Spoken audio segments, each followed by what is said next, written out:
Welcome back to another episode of the Offside Zone. My name is Richie, one of your hosts, and we are back with the crew, Sam, Toby, and Cliff. This will be episode 4, and we have plenty of topics to discuss today. It is Derby weekend in the Premier League. We are also going to discuss the El Clasico for the Spanish Super Cup this weekend. We're going to first start with the North London Derby. What are our predictions, fellas? Arsenal versus Tottenham Hotspur. Since Arsenal is Toby's team, we're going to let him plead his case because we already know who he's going to say. Toby. All right, man. You already know the biggest team in London, man. It's gonna be Arsenal, easily. Well, actually, I don't want to jinx my team, but I think it's gonna be a comfortable win, simply because Spurs, they just seem like they don't want to play for Conte anymore, and if you look at the two teams, what team is actually playing for their manager? Yeah, you're gonna say Arsenal. So, and I think in recent games also Spurs, they love going down and thinking they could come back up like this is Michael Jordan or some. Yeah, it's not happening. They're gonna be down. They're gonna be down bad. It's Arsenal this weekend for sure. Okay, Cliff. I'm gonna give it to Arsenal. I'm gonna give it to Arsenal 2-0. Tottenham has not been playing well, and yeah, like Toby said, they I at first I actually had them making the top 4, but they have just disgusting. They can't build up, and they always look sloppy in the back. And Lloris, it looks like this might be his last season. I don't even know, but yeah. And Arsenal's just been playing crisp. I just want to see how good Nketiah is in this game. He's had some good games in his first 2-3 games. I'm the jury is still out on Nketiah because you have to deal with that man for a good like 2 months.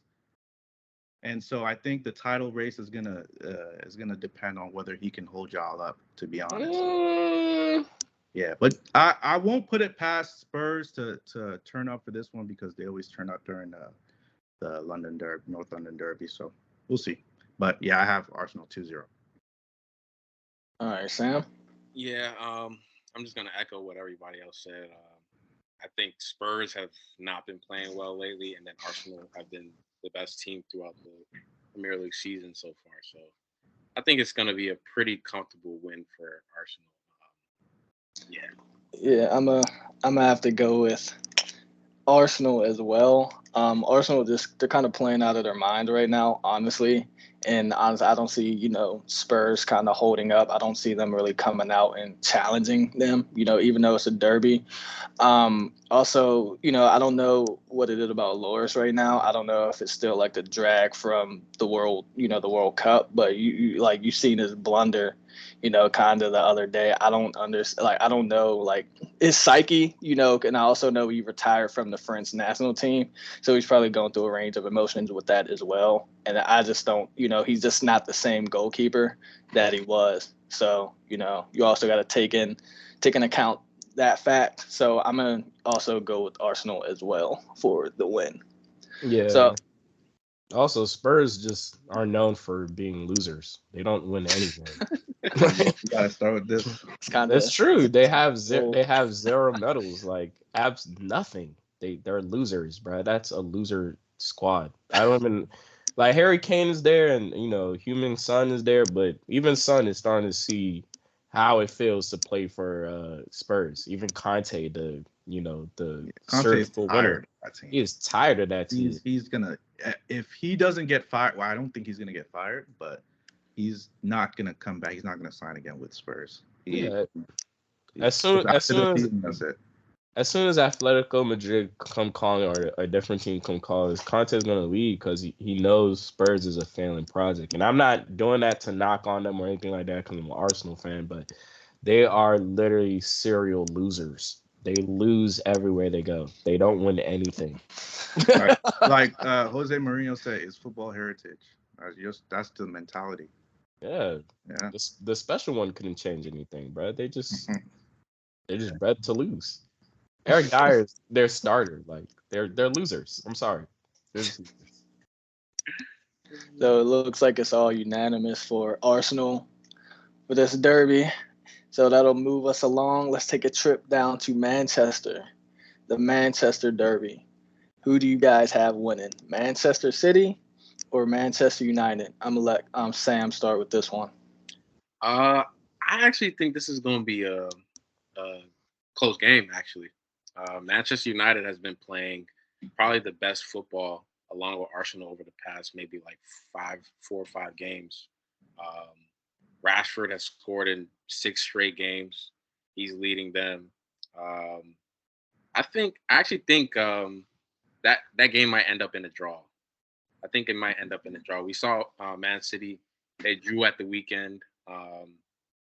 That could have an effect on morale too. So I think we're going to get a draw in the Manchester Derby this week. They're both playing. Yeah, we lost too. Yeah, I think it's gonna be a draw. Not even a draw, but I think Man U is gonna definitely test Man City. Because there's always added energy when it comes to these like battle tested rivalries. There's always these like just a lot of energy put into these games, especially for a Manchester Derby. When you look at the two teams and how they're playing, I think Man U has all the confidence in the world to go into Man City and whip them. And then when you look at the strikers, Haaland has been quiet for a little bit. So like I don't know, Haaland might take that game as a game He's of been coming off the redemption. bench. He's due. Yeah. But at the end of the day, he's missed the goals, so he hasn't scored goals to help the team win. So while somebody else, Rashford, has come off the bench and scored the winning goal. So like I just think when you look at those two, you look at who's in form. I expect Rashford to go in there and continue his form, but I also look for Haaland to see that game as a game of redemption because he has been a little quiet for a couple games. Yeah, I would have to give this to United. Just off form, I'd give it to them because they're solid at the back, and like I feel like not too many people express how good defensively Manchester United has been. Like even when you're grinding out wins, just 1-0, it's you can't break them down, even though you have a 5'8" center back at the back there. But yeah, it's hard to break them down, and when you factor that in with how good they've been attacking with Rashford, I would just have to go with them because the confidence is high for them. And then Manchester City, the only thing is that Manchester City may want to avenge their loss to against Southampton. So you never know if Pep can give them that extra motivation for this game and they could turn up. But I would have to give it to United just off the confidence and hot streak that they're on right now.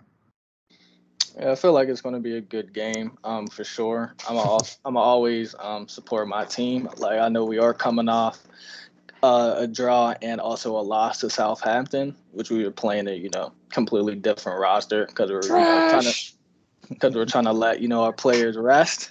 Most expensive This time we're going come out in full force. We're going to have our complete starting squad, and I think we're going to play different, especially coming off giving Chelsea a thrashing. So I believe we are going to turn the tides on Man United, and we're going to come out with the win. I think you're downplaying that tie that y'all had or the recent result that you guys had. Y'all have the most expensive B team in the world. Like as much as you want to downplay what happened, that was a shocker to Southampton. It was a shocker for sure. Yeah. And then not only the Southampton result, but y'all also drew against Everton the other week. I mean, y'all got 2 wins against Chelsea, but Chelsea's probably one of the worst teams in England right now. So that really doesn't say a lot for how y'all been playing probably the last 4 games. Yeah, and I mean, for sure, I agree. But I feel like in this one, especially being a derby, we're gonna come back. We gotta make a statement. For sure, because we can't let everybody. Because everybody's talking about this right now. Oh, especially with the Southampton loss. That was like a shocker. I was watching it at work, and I'm like, what's going on, you know? And then didn't get no goals. I know the second half we kind of started, you know, good, almost got a goal. It was a miss, but you know, we were pretty much, you know, second best in every aspect in that game. But for this you know, this Manchester derby, I feel like, you know, we're going to come back. We're on punch Manchester United in the mouth and, you know, come out with the dub. You know, Yeah. you know, we need this. We need to get this prem, another one, and Yeah. then Champions League. Yeah, I mean, I just well, when it comes to Man City, I think people play them scared. Like I just feel like the only team that doesn't come in with the mindset that we have to play a certain type of way when they do play Man City is Man U. And like, you know, even though this might be a game of redemption for you guys, I feel like Man U, when they come in to play you guys, is strictly just you and them. It's not like this pretentious idea or notion that hey, I'm playing Man City, one of the best teams in the world, like all that reputation that you guys have. And I think to a certain degree, that's what lesser teams have in terms of mentality when they come and play you guys, which is why they're successful. Like they come in there and they really come in there to rough you guys up. They don't come in there to, you know, give you guys respect and let you guys play 300, 500 passes in one half of the football game. They literally come at y'all, play their style of game, and they bring the game to you guys. And I think, man, you're gonna might do something to y'all this weekend. So, hey, this is all good news for Arsenal. We'll be back on top soon. Cap. Cap. All right, so let's take a trip down to Spain and talk about the Spanish Super Cup title. We got an El Clasico, Barcelona versus Real Madrid. Who do we see coming out on top? Cliff. Honestly, both teams are on horrible form not horrible, but they're not on form right now. And especially for Barcelona, I think over the last few weeks we've been playing like really, really sloppy football. Um, I almost want to say Real, even though Barcelona's my team, honestly, but I would give it to Barcelona 1-0, because if anything is going to happen, it's probably just going to be a really defensive game, and where the first person that's going to score is going to end up winning the game. But it's not going to be clean on both sides. So I'll just give it to Barcelona. All right, Toby. Man, I actually don't care who wins because honest, them El Clasicos suck now, bro. Yeah, I said it. Them El Clasicos, they're not really classics no more, bro. They Messi's gone, Ronaldo's gone, and obviously that's not, you know, that's literally not what the whole club is. They're not just those two players, but at the end of the day, you kind of see the same situations being played out all the time. Real Madrid is expected to win, of course, because, you know, they just never look like they fell off. They have the best player last season on their team healthy again. And then on top of that, you look at Barcelona and what they've been through this season. You know, you're not really expecting them to win. But I would say that it's going to be a tighter game than a lot of people expect, just simply because of who's on the pitch. Like you have two megastar teams, whether Barca fans want to believe it or not. They have Robert Lewandowski versus Karim Benzema this weekend. So it's going to be closer than a lot of people think. It's not going to be a Real Madrid blowout, but I do see Real Madrid just edging them to win that cup, just because, you know, they're serial winners, and when it comes to cup games, they just win. So, yeah. Yeah. Yeah. Even though I'm a Barca fan, I'm gonna be honest. I see Real Madrid winning it. I see it being a close game for sure, but I think Real Madrid has just shown time and time again that they show up for the big moments, and I think they're a better team than Barcelona. Just simply put, like when it comes to head, when you look at both teams, I think Real Madrid is better. They play better defense. Barcelona can't keep a clean sheet to save their lives. Yeah, the good players on Barcelona they haven't shown up in the big moments this season yet. Lewandowski, he's a great player. We all know that, but he hasn't had a great performance in a big game for Barcelona, I don't think, this season.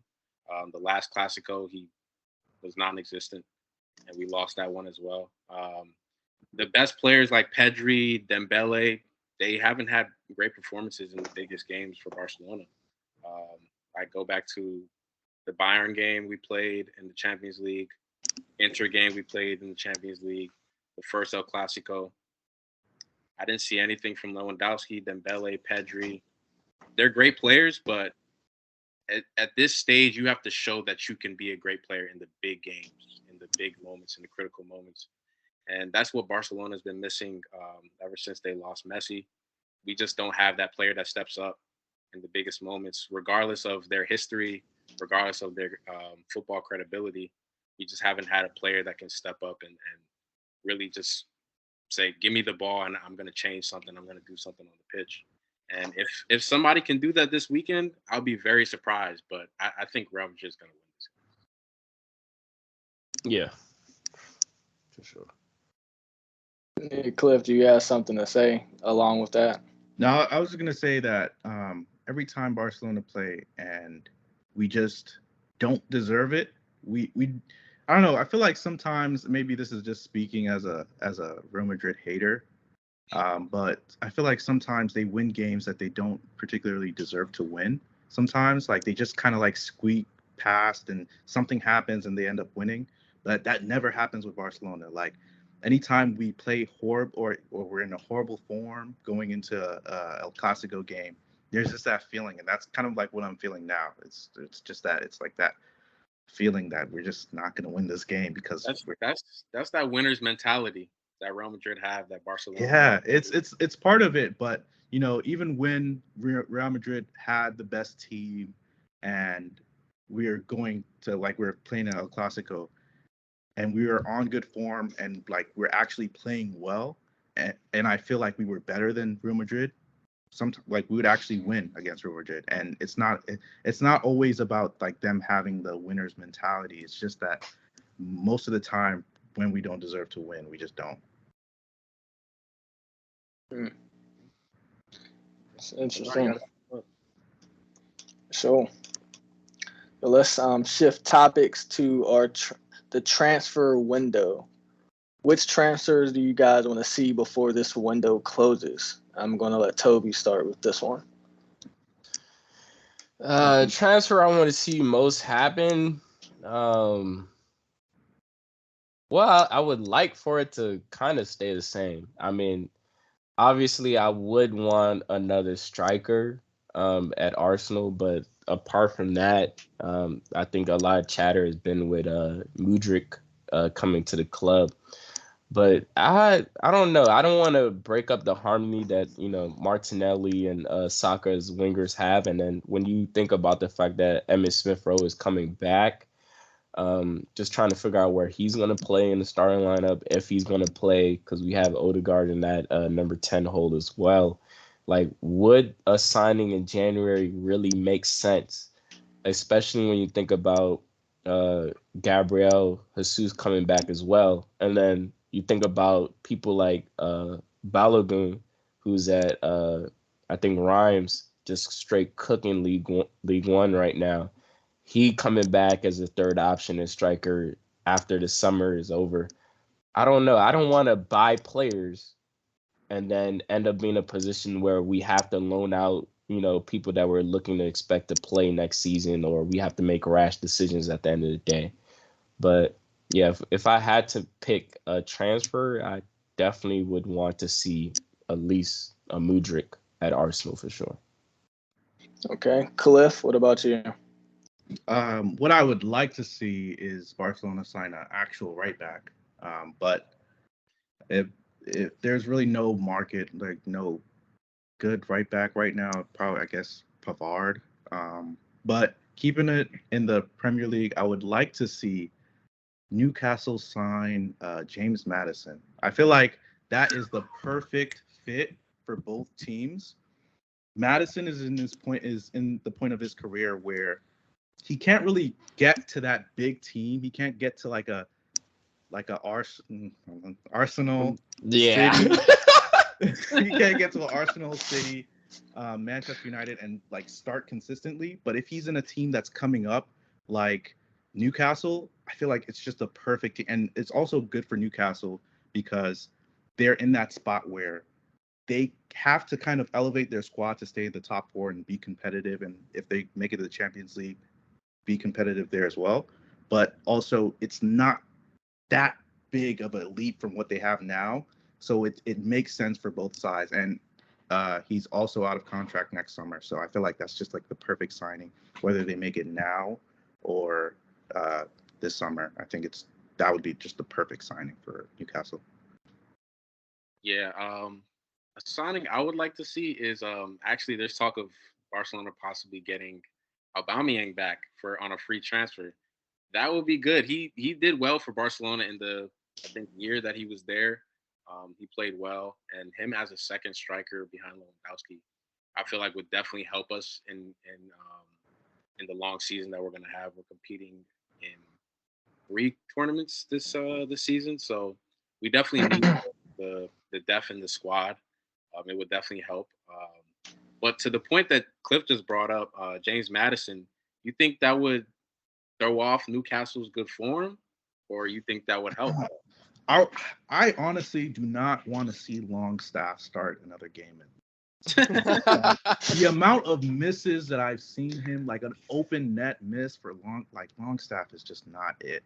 And I feel like that's the perfect signing that they need to elevate. So you have Guimaraes in the center, and then you have James Madison kind of as a center mid cam. Perfect.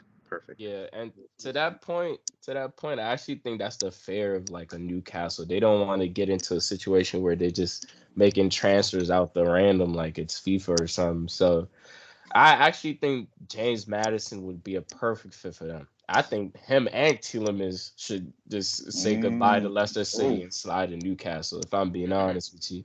They're kind of the perfect players in between the gap of being a middle-sized club to a very top club. Like they're the gap between that. Like they're not like the exponentially greatest players, but they're also exponentially good squad players for sure.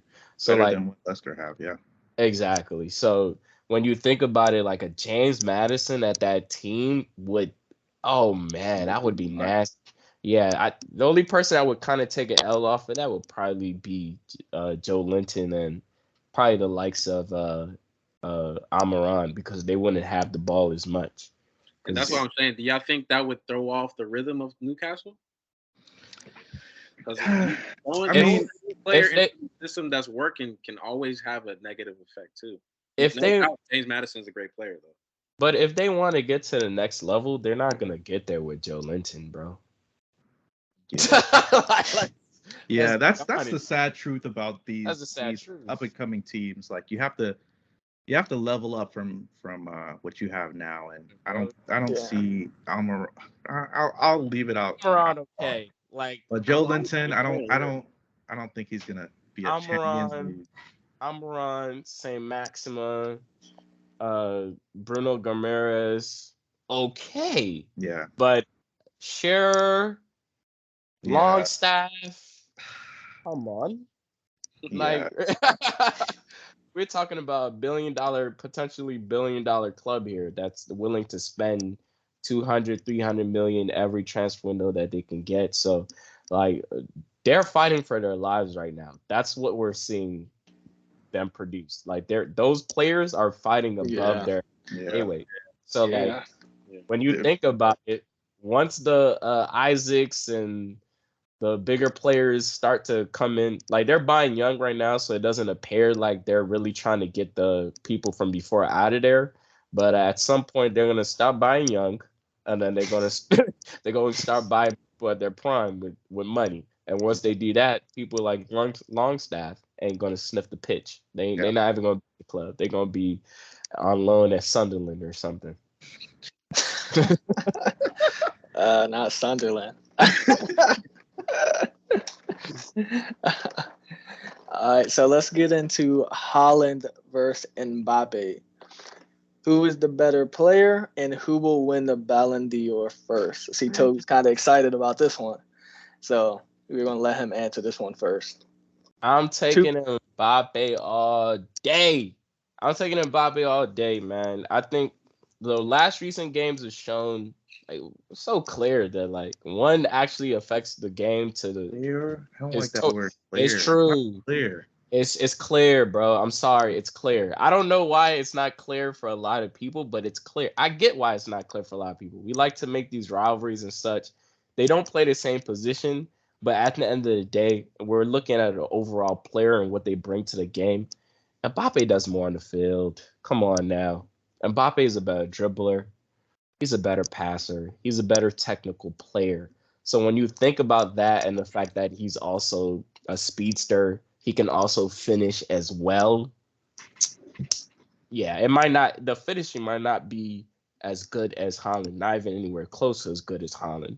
But at the end of the day, Mbappe scored the most goals in Ligue 1 for the last 2-3 years. So that means he can finish too. So he can finish for sure. Yeah. So what are we talking about? If we take in him, his ability to finish, and then you add all the other stuff he can do better than Haaland, it's clear. It's like 4 categories against 1. What Haaland has over Mbappe, literally, is strength and finishing.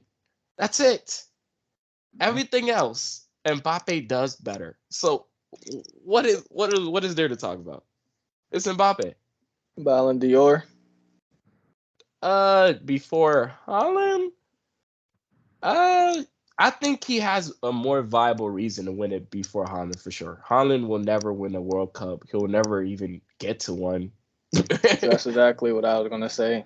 Yeah, he literally he's probably gonna be in the final a couple more times. And then when you think about it, when Mbappe gets his move to Real Madrid, he's just gonna be sliced even more. When he scores those exact same goals that he scores at PSG or at the World, if you don't want to use the French league for a measurement, let's take his performances at the World Cup. What he did with those goals, and we're sitting there saying, Mbappe! When he does that for Real Madrid and he gains 60 million followers off of 1 goal, then we're going to sit there and be like, Mbappe is the truth. Because it's not close. To me, it's not close. Yeah, I'm a pretty much piggyback off what Toby said. I know Haaland's on my team and everything, but I'm gonna have to agree with and go with Mbappe. To the point that Toby said is this: Haaland, he's probably never gonna be at the World Cup. Mbappe, he's pretty much he's gonna be there for his entire career, honestly. And you can already see with Mbappe how they're priming him. They're priming him as going to after Messi to be the face of soccer. And I feel like all of that plays into it. His public image. He's over here in the United States. At basketball games. This man lost the World Cup. You don't want to see Messi. He's hiding. He lost the World Cup. Mm-hmm. He came to a basketball game over here. They showed him on the Jumbotron, and the crowd went wild. Crazy. That's insane, man. Mm-hmm. So it's like you can already see it. Like he's literally gonna be the face, if not already. He's pretty much the face of soccer. So I definitely, for sure, see him winning a Ballon d'Or. I see him winning it in the next couple years. Honestly, and I just feel like, especially to the points that Toby's saying, there's only 2 things really Haaland have over Mbappe. And that's pretty much the strength in his finishing. You take away his finishing, then I mean, I don't really see. I don't really see how he affects the game, especially within Man City. Since we're already so complete. We kind of needed a striker to complete us. But if you take away him scoring goals, say if he goes on a drought, what is our our main point of playing him when we could start Alvarez, so like let Haaland go to a game in America. They just gonna think he's some guy from Europe or something. They won't care. Yeah, and that's the other thing. That's another thing that pretty much goes into it. It's just like the public image. Mbappe, he's already damn near, especially after this World Cup, already a household name. So like, it's like even, my girl, saying, Mbappe, who's Mbappe, so it's like it's coming for sure. He's going to win a Ballon d'Or. And I think he's also more of a complete player than Haaland. Ooh. And once he goes to Real Madrid, there will be no disputes. It's going There'll be no disputes. Playing for teams like Real and Real and Barcelona, those are the things that legends will come and be like, oh my God, he played for those two prestige clubs, or he played for one of those prestige clubs, because like they don't really show love to players until they go there. They don't show love to legends really until they play in those teams. So when Mbappe goes to Real Madrid and he scores the exact same type of goals that we've been seeing, I'm telling you, the Mbappe cheers will be amplified. It wouldn't even be normal anymore. It will be the same way that we talk about all these legends and this and that. And the goals are amazing already, but people need him to play on those teams to be like, okay, he's really the truth. And even to go back off pretty much like even saying Haaland's finishing is like way better than Mbappe. We just saw a clinical finisher at the World Cup. Like those goals he scored, especially that volley. That's not it. In that moment, that's not an easy goal. It's not easy, like, bro. The technique was there, like so. It's kind of even debatable to say he's a better finisher. Haaland's a better finisher, but as right now, as we see Haaland, he still has that. He's still on the throne for being a better finisher as of right now than Mbappe. But I would agree with y'all. I think Mbappe is clearly the better player. Wow, he's a better dribbler, better passer. Player is not. It's not. And then wait. And he's just a more complete player. Haaland, they are comparable in terms of finishing, but like y'all said, again, who's going to win the Ballon d'Or first is where it becomes interesting. I think that Haaland actually has a higher chance of winning the Ballon d'Or before Mbappe, because one, Mbappe plays with two other mega stars, which is going to take away votes from him in Ballon d'Or. For instance, if PSG were to win the Champions League this year, Mbappe wouldn't win the Ballon d'Or. Yeah, it's going to Messi. Anyways, he won the World Cup. If Man City were to win the Champions League this year, Haaland would potentially win the Ballon d'Or. The point is that Haaland doesn't have as many players in his team to compete with if his team is to win big titles, major competitions. And that gives him an ability and a higher chance to win the Ballon d'Or before Mbappe, until Mbappe goes to Real Madrid. Which is Once next he goes to next Real year. Madrid, then his name is gonna be like there's not gonna be any question about anything, because Real Madrid knows how to market their players. They know how to put their players at the top of the line, even on top of how good they are. Sam, I want you to remember that. 2 years, I think he re-signed for 2 years at PSG, right? I think it's going to be hard for him to win the Ballon d'Or, actually, because he's playing with Neymar, who I think Neymar is actually the best player on that team, and he's playing with Messi. And it's Messi. Messi's always going to get votes in the Ballon d'Or because he's the greatest player to ever play the game. He signed for 2 years. But I think after next year, he just did that so that PSG can recuperate some money. But to your point, though, bro, to your point about playing with Messi and Neymar. Let's not get it, because I peeped it too. Let's not get into it. I was just gonna say. We still have the topic. Yeah, I'm just gonna say one thing. I think if anything, I think if PSG win anything for the next 2 years, it wouldn't matter anyways, like you said, because Messi's on the team. But that's not good for Haaland either. If PSG win anything, Haaland not winning nothing. If Man City don't win the Champions League, they're not winning anything. I don't see. Number one, I don't see Man City winning the Champions League. That's one. And why not? I just don't. They're not. What have they done to Man City have a higher chance of winning the Champions League than PSG, I'd say. Where you get that from? This year, PSG can't play defense. It's like, PSG can't play defense. PSG has literally been basically close to winning that job for the last 3 years, I believe. Like they've come very close in the last 3 years. Man City, yes, they had a final with Chelsea, but let's be honest there. Let's be honest there. That was a very touchy Champions League situation. Like Nah, when I think Man equal. City have a And better team. and PSG always crashes out of the Champions And League. PSG drew Bayern. they drew Bayern, but they played Bayern in the final. I'm saying in the last 3 years, like PSG has been right there with the big boys. And when you add Messi on form this season, actually on form. Last season he wasn't. This season he's super on form. I just don't see Man City winning it. And I say that because I don't see Man City winning it before Mbappe leaves to go to Real Madrid. That's what I really want to tie it into because that's what I'm saying. Even though he signed a 2-year contract, I think he only did that so that the other option of the 1 year would be so that PSG can recuperate some money from Real Madrid before he leaves on free. That doesn't mean he's staying there for the full 2 years. That just means he's just staying there until this summer. I think this summer he's actually going to need to make the decision to leave or not, because I think that this summer is the last summer that Real Madrid is going to seriously be knocking on the door.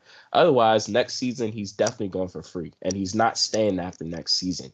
So by the time he gets to Real Madrid, Man City this year is not winning the Champions League. Like, I'm sorry, they're not winning Champions League. You never know. So after the season, once he goes to Real Madrid, then Haaland has no hellway in chance of winning that over Mbappe. He has the World Cup. He has the best team or the most decorated team in the world. There's nothing else to really say after that. Yeah, I think we're underestimating Haaland a little bit here because we're looking at Haaland breaking the Premier League's goal scoring record, and he's only like 22. Come on now. So when he gets to his prime, we could see him score like 50 goals a season. Oh my God. And that's the thing. And that's why I don't want to say it's clear, because you're judging two players off two different positions. And the thing about Mbappe is that he's going to get the ball, so he can do more with the ball. But Haaland is going to be specifically judged off goals. So if he scores like, in a calendar year, if he scores like 70 goals, 80 goals, who's to say he doesn't get the Ballon d'Or, especially if they win the Champions League? No. This is you can't judge. He would. No, I'm saying him getting judged off goals is detrimental to him winning that Ballon d'Or, bro. Nah, He's not. Nah. This is not the Ronaldo effect, bro. Ronaldo actually did more in terms of affecting the game than Haaland. Ronaldo didn't pay that same position though. And that's my point. He benefits from being a more complete player than Haaland. Like, and even Ronaldo, he had more goals than Haaland. You get me? So when we look at that situation, when we look at, okay, what are they going to be judged off of? Yeah, bruh. Once Mbappe moves to Real Madrid, and he affects the game that he already does, and once he moves there, they're going to have to play through him regardless, whether they like it or not, because that's going to be their marquee signing. Haaland, in my opinion, this is the best place that he's ever going to be in. Like, best place he's ever going to be in. Yeah, he's never do a lot. He's never going to be a player that, and people are saying he should go to Real Madrid and stuff like that, but I don't think he should. I think this is the best position for him. He's never going to be that player that technically just passes it to everybody and just magically starts to pass and magically starts to dribble everybody. He's just going to be a finisher, bro. That's it. And with that being said, that's going to be looked down upon by real legends of the game. It's true. It's going to be like you've already seen it with the likes of people like Thierry Henry and everybody else that starts to talk, and even us talking right now. We're literally just calling that brother a finisher. He's already been asked multiple times this season, including Pep Guardiola has even been asked this question: can Haaland affect the game more? Can he do more? Do you want to see him do more? And even Kevin De Bruyne had to come to his defense and say Haaland actually does more in practice. Maybe throughout the games when we learn to play better together, he'll do more. But he's just literally shielding his teammate from what really is the real question there, which is, can Haaland be more of a complete player? And when you compare that to what Mbappe already is, I'm sorry, but it is clear as day. Yeah. It's clear to me that Mbappe is a better player, but the Ballon d'Or is not necessarily always a better player. That's the thing, because the reality is that Messi, I wouldn't say Messi is the best player in the world right now, currently. He is. I wouldn't say that. I would take Mbappe over Messi right now. But Messi's probably going to win the Ballon d'Or because he won the World Cup. The mistakes that players make is that they chase individual glory over team achievements. But the reality is, if you chase the team achievements, the individual glory is going to follow that. If Haaland scores 50 goals this season and Man City win the Champions League, he's probably going to win the Ballon d'Or. Oh yeah, yeah. That's the point. I agree. He's closer to the Ballon d'Or than Mbappe. So even if Mbappe can score 60 goals this season, if PSG win the Champions League, that Ballon d'Or is going to Messi. Yeah. Messi's not losing the Ballon d'Or with a World Cup title and a Champions League title. It's sad because like, I'm not saying it's sad in general, but like, it's sad for people like Mbappe because Messi winning that World Cup really stamped his reposition and winning. Pretty much, yeah. Pretty much. So like, and I actually think Messi has been the best player at PSG this season. Like, knowing that Mbappe is scoring as many goals as he is, I still think that Messi, how he's affected the game, how he's elevated the team by being on form. Like, that guy has, in terms of goal contributions, he assists and he scores goals too. He's literally been their best player. It's not been their, and even if you want to say he hasn't, it's not clear who's the best player there. It's definitely not clear. Like, you have Neymar that's ridiculously on form as well. So between those three, them three themselves, they're in the top 10 in terms of best players right now in the world. Yeah, and that hurts their arguments for the Ballon d'Or. I agree. I just don't feel that Man City is winning the Champions League anytime soon. So we have no. It could. It's possible. Once Mbappe leaves to Real Madrid, it's then it's over. Yeah, it's over. Yeah, for sure. Don't you guys think it's so bad of the Champions League for the Ballon d'Or to be looked like just based off who wins the Champions League or who wins a specific trophy? Or like, don't you guys think it should have to do more with who is currently the best player in the world rather than which player in the team that won the Champions League or World Cup or whatever? But you show that you're the best player by being able to be a good player and lead your team to important titles too. Yeah, but sometimes it's not even leading the team. Like, you get situations where people are talking about Jorginho winning the Ballon d'Or and him getting voted in the top 3, right, or top 5 for the Ballon d'Or, when we can all see that Jorginho shouldn't be anywhere close to that, and it's basically based off, okay, Jorginho won the Champions League that year and he won the Euros that year, so we just have to. And that's kind of what it's dissolved into. And I don't know. I just don't like it. The format is horrendous, if I'm being honest. And it didn't always used to be like that. I feel like it used to be basically who is the best in the world. Yeah, it used to be credible. But I do say this though. I think since the era of Ronaldo and Messi, because they haven't had to choose who's really is either going to him or another guy. It's either going to Messi or Ronaldo. So like, they never had the enough time period to really think about, okay, how do we reformat this so that it's fair, so that it actually reflects who's the best player in the world. Because what Cliff is pointing out is that players can go to a cup competition or have like a month where they go to a competition and they beat a standout player. And because their team ends up winning that trophy, that standout player for that month literally wins the Ballon d'Or. And that's exactly what happened with Jorginho. He didn't win the Ballon d'Or, but he was literally top 3. Like Jorginho, who's not even playing for Chelsea right now. Like, that's under Potter. Yeah, Messi and Ronaldo, that's really what caused that domination they had over the Ballon d'Or really messed up how they use the criteria, because they were just too good. They had to use something to, separate those two players or differentiate those two players' seasons. They were both scoring 60, 70 goals a season. So what's the difference? All right, who won the Champions League? Who won the World Cup? Yeah. Copa America? Who won the Euros? That's the only way. And since then, they've basically kind of changed the system. But I don't know. I mean, yeah. So let's get into the top 5 players in world football right now. Young, old, in between. What do you guys think? I'm going to let Cliff start with this one. All right, I think the top 3, Messi. Well, I don't want to say it in any order. Do I have to say it in order? Yeah. Yeah. And it's top 5. Top 5. Top 5, yeah. Top 5. Okay. 1, I say Messi. 2, Mbappe. 3, 3, I'd say Benzema. 4, I'd say Neymar. And 5, I'd say KDB. KDB. Yes, KDB. Oh my God. What?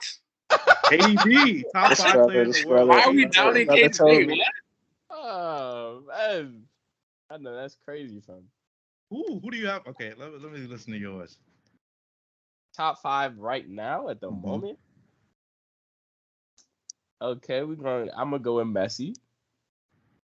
I'm gonna put Benzema at the 2 because he literally just won a Ballon d'Or. Like, come on now. Like, he hasn't. Did he drop form or something? Talking about right now. He got injured it's because you didn't see him at the World Cup. That's it. Before that, he was cooking. Right now, he's cooking. He was winning penalties off the ass, though. But he's scoring them. Harry Kane is missing them. Levels. Okay, then. Like, what? I've seen Messi miss penalties, too. Anyways, my number 1 would be Messi. Number 2 is the Ballon d'Or winner, most recently, Karim Benzema. I would actually put Neymar over Mbappe at the 3 because he's having a better season for PSG. Yes, he didn't get that far in the World Cup, but, I mean, yeah, it happens. He got injured, if I'm being honest. And then 4th, Mbappe. 5, this is where it gets tricky now. Like, we got to look at the criteria here. This is where it gets a little tricky.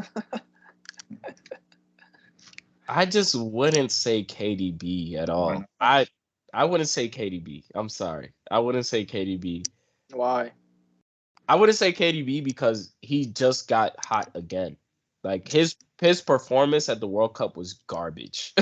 Straight garbage. Belgian team was garbage. Do you see Lukaku? You see how many chances he missed? Yeah, I mean, I would say Belgium he just came back general, from injury.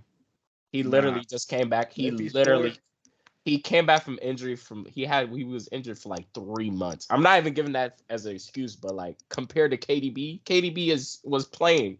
And even before when he was playing, he wasn't really setting the world on fire per se.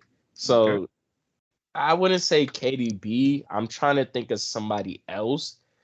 Well, before the World Cup, I actually think Vinicius was frying. That brother, he was frying. Vinicius was frying. Him, when you look at the criteria between how Benzema won his Ballon d'Or, and you look at since the beginning of last season and then up to now, barring the World Cup, and even the World Cup he cooked, barring the World Cup, Vinicius has been top 3 wingers in the world, at least top 3. Might be 1 or 2, who knows? But I would actually give it to Vinicius because I haven't. What has he done to show that he hasn't been up in that? And then you look at people like Modric. You look at Valverde, who's been frying too. Yeah, I don't know. I would say Messi, Benzema, Neymar, Mbappe, and Vinicius for me. Yeah. My top 5, I think Mbappe is the best player in the world currently. I think no player in world football scares defenses as much as Mbappe. And I think that means that they're the best player. To me, personally, I don't think anyone puts fear into the defenders like Mbappe right now currently. So I'm gonna say Mbappe number 1. I'm gonna say Messi number 2. Benzema at 3. Neymar 4.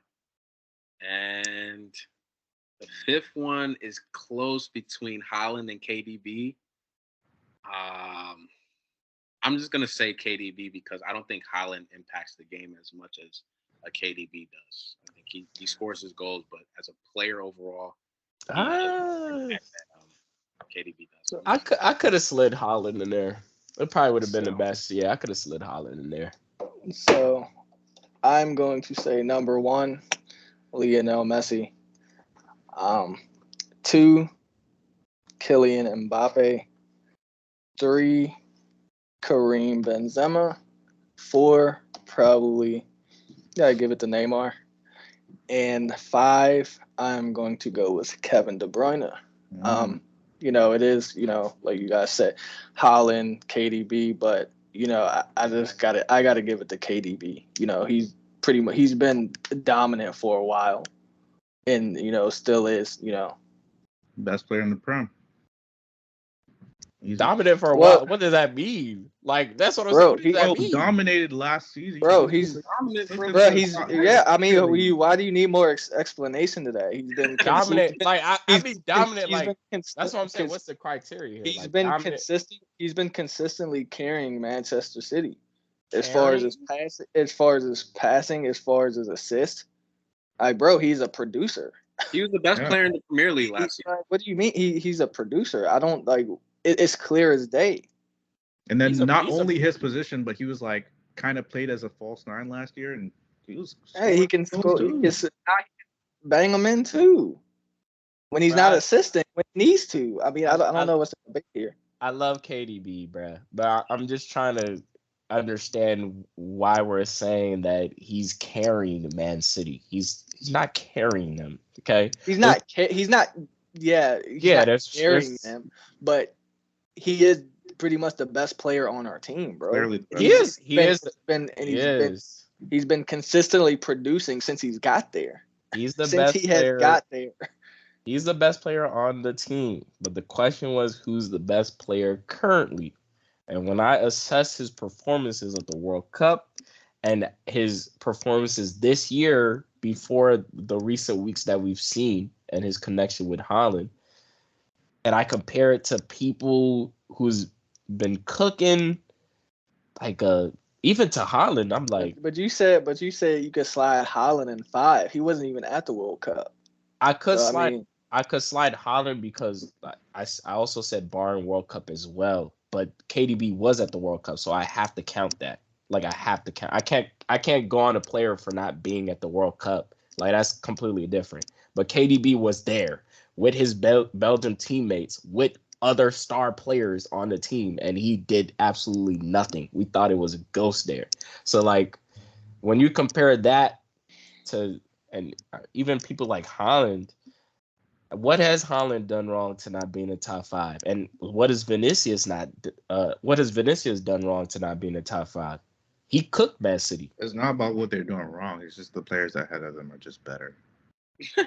But that's what I mean. It's currently not like who's better. If you have a team, are you taking KDB? Or literally, that's literally what I was about to ask. That's a whole different question, bro. No, that's it's a whole different. What, bro?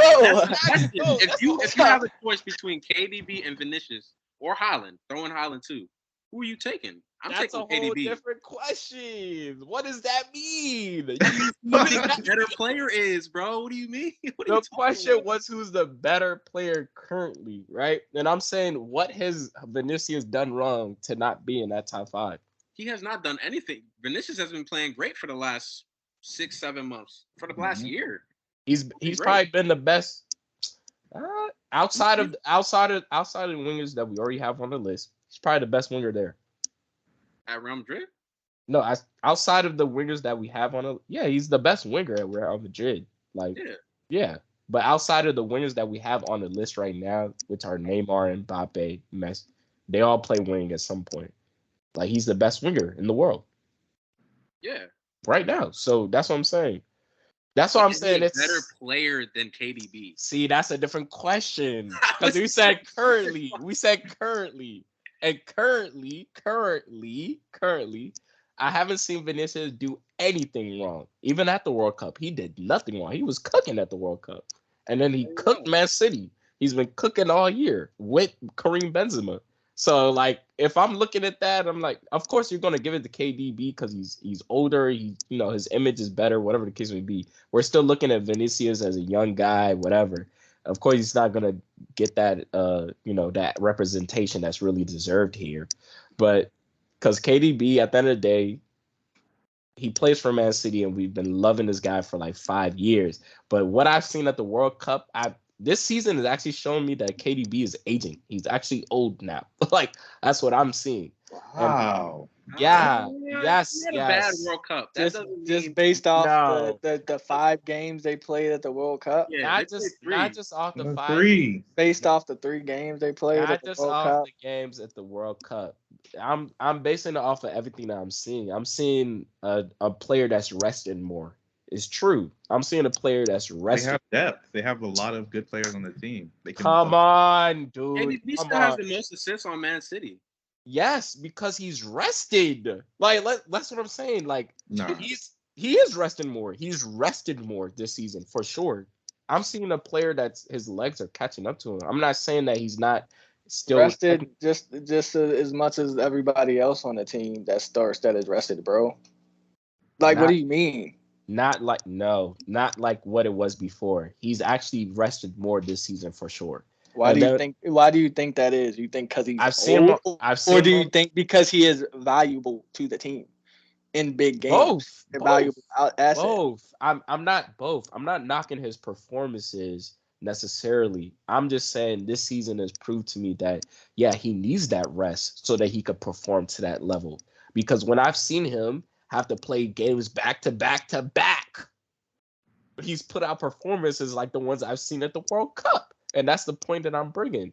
He's been resting more this season. We've fallen in love with Kevin De Bruyne, and he's literally gonna go down as one of the best midfielders to ever touch the Prem League. Granted, but when I look at the body of work from last season to this season, and I see Vinicius play every single game and literally be the reason why Benzema and Real Madrid apart from Benzema, why Real Madrid is what they are at such a young age, and I see what he does at the World Cup, then I see a KDB who's supposed to be in his prime, who's supposed to be there. He gets rested the whole season, and as soon as he has to play game back to back to back, he puts out shoddy performances like that. I don't know what to say. And then Haaland plays basically almost every game, and he has goals. So Well, why Haaland gets isn't rested too though? yeah, he gets rested, but I don't KDB has been see. getting rested. I don't see how De Bruyne is getting rested any more than like the regular player on Man City, the regular starter. They all He get all their does, bro. starters get rested in the He EFL does. and the FA He Cup. does. And he does. And even if you want to compare it, even if you don't want to compare it to the people that's on Man City, because yeah, they largely get rested because of the depth that they have. When you compare it to people like Real Madrid that need Benzema to basically literally play every game so that they can win, they need Vinicius to play every game so that they can win. I'm giving more credit to a player like Vinicius who's done nothing wrong. KDB gets rested on that team. He regularly gets rested. And that's what I'm putting out there. When he's been challenged to play a game back to back to back, he's shown me that, damn, this guy is really 30 years old now. He's not. It's true, bruh. I don't know. He plays every Premier League game I watch. That you watch. That man be getting rested, bruh. In the And Premier League? he's been getting rested for the games that they play a lot of games, but they've been getting rested for sure. But Man don't City definitely rotates their squad. They do for Sure. League And Cup that's games though, not for And Premier League. rested doesn't necessarily mean he just doesn't play the whole game. I'm talking about getting taken out. Like he doesn't play the full 90 minutes. Like, come on, dog. It's there. It's if you telling me as a Because Man City, if we already winning, we know he's valuable. We take him out because we got the depth to play. We got the depth to replace him. you see So my why not? point? You see my point? The point But is that's because we know how valuable he is to the team. it's both, bro. It's because he also needs the rest. I So don't you know think why you're not. so you Y'all don't think think that. you think they have a conversation and Pep's like, oh yeah, I can see, your Yeah, age here. Yeah, I yeah, think you need a rest. Like yes. come on. He's one of the main people that complain. Him and Courtois, literally, they're on record for doing this. They literally one of the main people that complain about the games that they play. Like literally, bro. I'm pretty sure Kevin De Bruyne at some point had a conversation with Pep Guardiola and was like, "Hey, man, maybe might be the best time to." And they do that. They have so much depth for situations like that. That's why Pep Guardiola is able to rotate his squad like that. I'm not knocking his performances to that degree that you guys are thinking. I'm saying he's done. I'm just saying that this season has shown me that he needs that rest so that he could play at his best, his top best. When he's required to be this guy that plays the full 90 minutes back to back to back when he's seriously needed back to back to back to play 90 minutes, he starts to show his legs a bit. That's all I'm saying. That's all I'm saying. I mean, their players get rested though. That's like I don't know what. That's what I'm Haaland saying. too. That's Like all I'm that's what I'm like. saying. Everybody Vinicius gets too. rest. Haaland is Everybody gets 22 years rest old. because we have the depth to rest players, bro. Exactly. It's not We because have of that his age. luxury. We have that Look, luxury to rest players, if you want to act and like, they all buy into the system and they're okay with that. if Yeah, you want to give there's him no the doubt benefit of, that De Bruyne is getting older in age, but all of their players get rested. That's because they have the depth to do that. Haaland's 22 years old. He got rested at midweek when they lost to Southampton. So like it's not like De Bruyne is just so old that he's the only one that has to get picked out and get rested. That's how Pep Guardiola runs his squad. some players get rested. It's been like that though too. Some players, but even that is still the point. Some players, and I'm not even arguing that whatever the case would be, that your players don't get rested. Some players get rested because it's the fact that he wants to play other people and give other people a chance, which is what happened with Haaland. And some players get rested because they need that rest. I'm trying to tell you that for Kevin De Bruyne's situation, it's both. It's y'all have the luxury of having depth to rest him, but at the same time, the past few games and the games that I've seen from him and this season has shown me that he needs that rest. He needs to come off at the 70th minute when you guys are winning. He needs to come off and have a game where he doesn't play so that he can really be at his top potential and he can really be the killer that we know him for the past 5 years.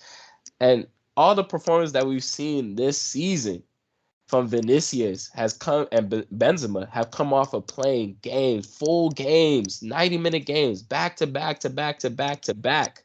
They have depth too, bruh. But they're not getting that rest like They Man don't City they players don't are. got depth like Man City. They got depth too, though. That's why I didn't say like Man City. I said they got depth too, though. But they're not gonna they're just not benching them like that, bruh. Those guys they can play that 90 back to back to back minutes. I don't think Kate proved from this season what I've seen with my eyes.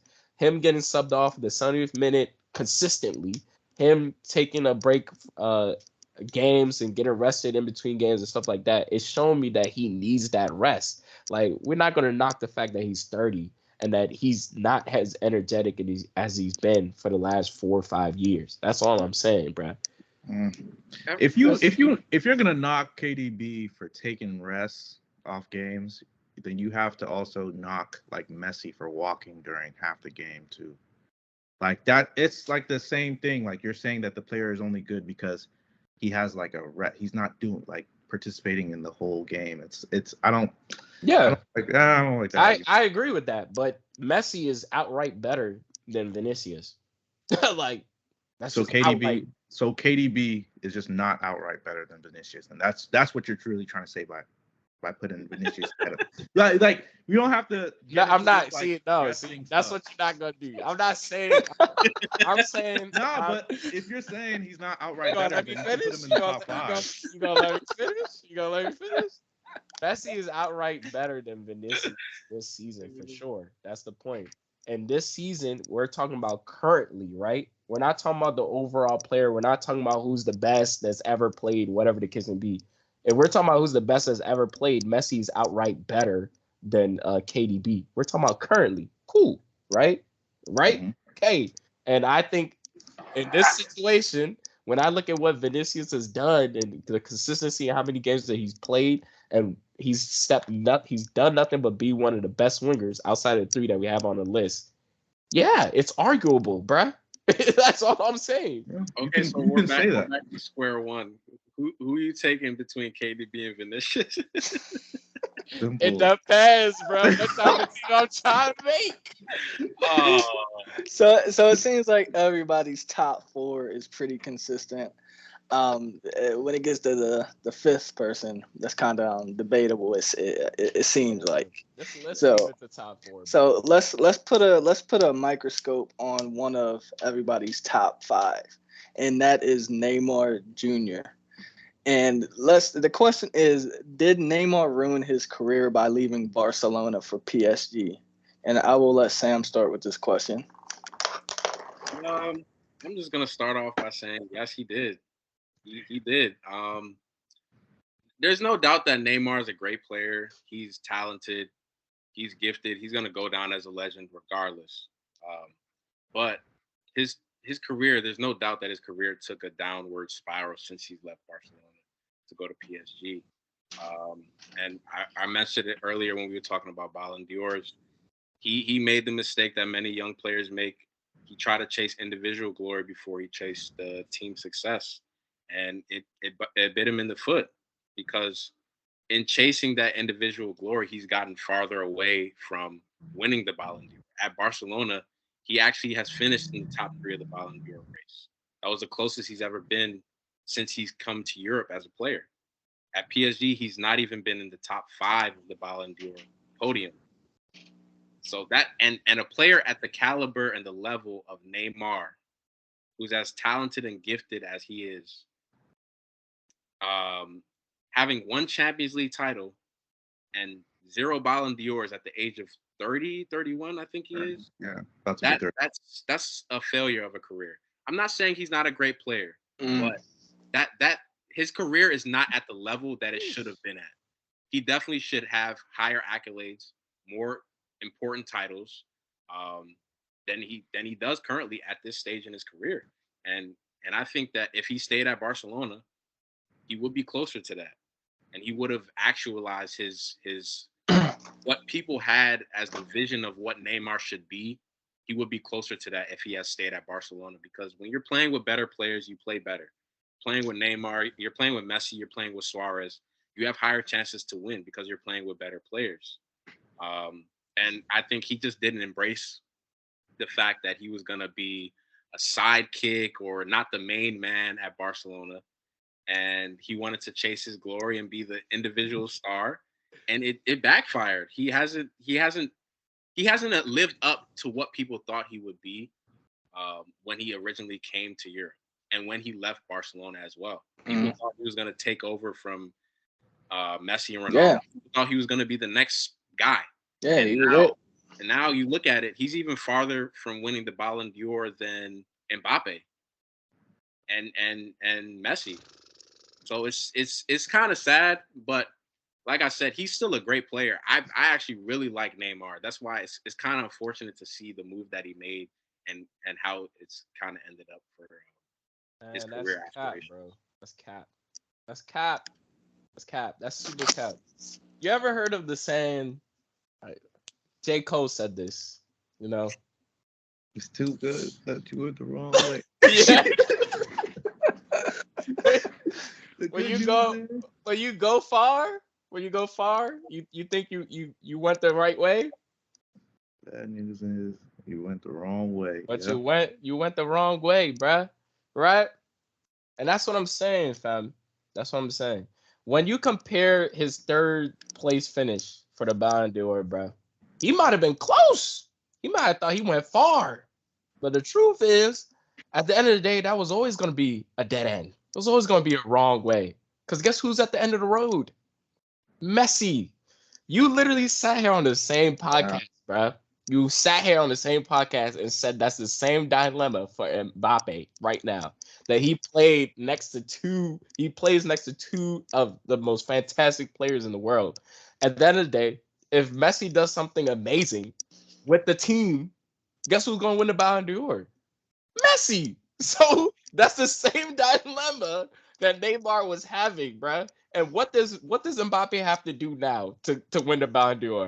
Go to another team. So I don't fault Neymar for leaving the shadows, and it's not even a shadow at this point. It was a hammer. It was a it was a whole building on top of this brother because there's no way he's beating Messi if Barcelona win anything. If Barca win anything in their lifetime, Neymar's not getting out of that shadow. And then on top of that, you had Suarez there. Yeah, no. So when you think about it, his third place finish was literally vindictive of the position he was on that Barca team.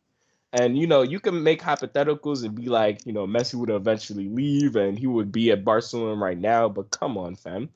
He made the right decision to leave Barcelona. He could have stayed at Barcelona for, I say, a couple more years, but at the end of the day, he would have had to lead that team in order to try to chase that individual glory, in order to achieve his dreams to win a Ballon d'Or. And there's no doubt about it. If PSG, for the last 4 years, if any of those years they won the Champions League, guess who's going to win a Ballon d'Or? Neymar. Mbappe.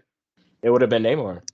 At least before, it would have been Neymar. Maybe the first 2 years, but after Mbappe's second year, it would have been Mbappe. And that was the purpose. He just went there. He went there, but he didn't get the job done.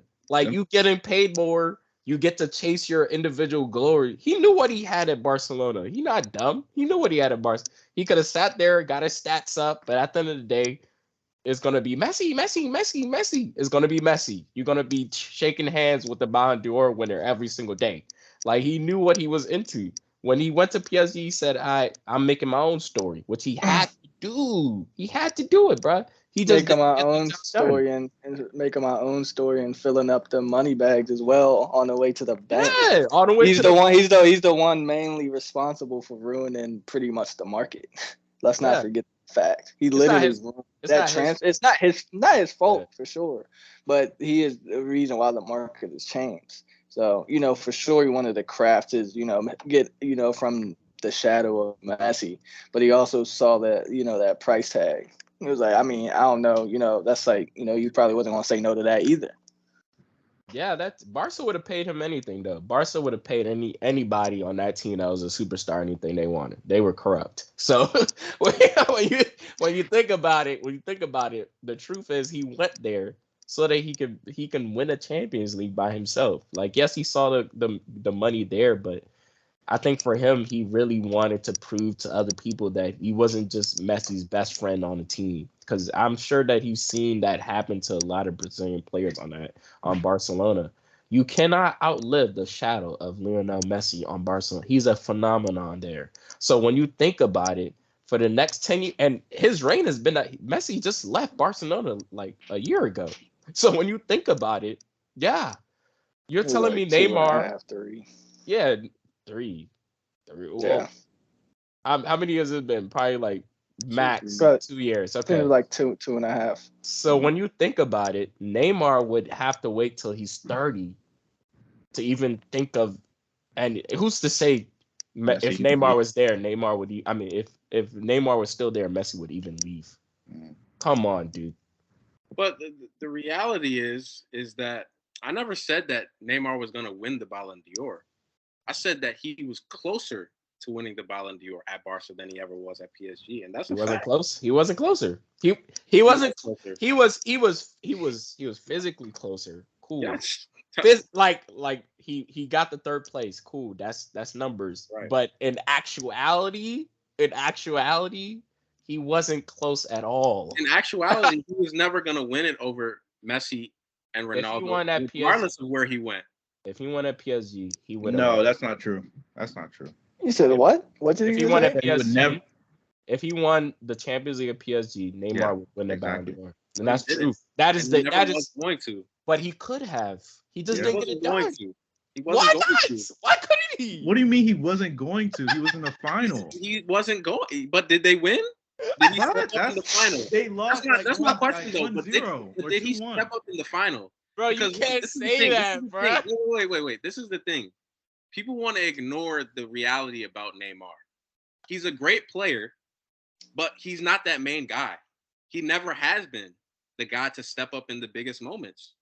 You watch it time and time again. He never has been the main guy. And I think he can't be the best player on a major competition winning team. No, don't say that. I don't think he can be. What is Brazil? Don't say that. We've What is called this man Brazil? the third best player in the world countless times behind Messi and Ronaldo. It's What is Neymar. That's been the staple. But what has he accomplished outside of Messi? That's what I'm asking. What is Brazil? Huh? What is Brazil? Yeah, he's the top goal scorer. He's for literally Brazil. He is literally Brazil. What do you mean? He won the Olympics. I mean, Olympics. The Olympics. Now we're talking about the Olympics. Did they not win the Copa America? Wow. But Sam, is he not the top scorer in Brazil? He won the Copa America too, right? But Sam, what you're trying to say is that Brazil didn't win the Copa America? No, they didn't win. Neymar wasn't on the team. Yeah, I don't think they won. They didn't win a Copa America? No, they did not. Brazil never won a Copa America. Chile won it twice, and then yeah, I don't think they won it, bro. Neymar does not have a Copa America title.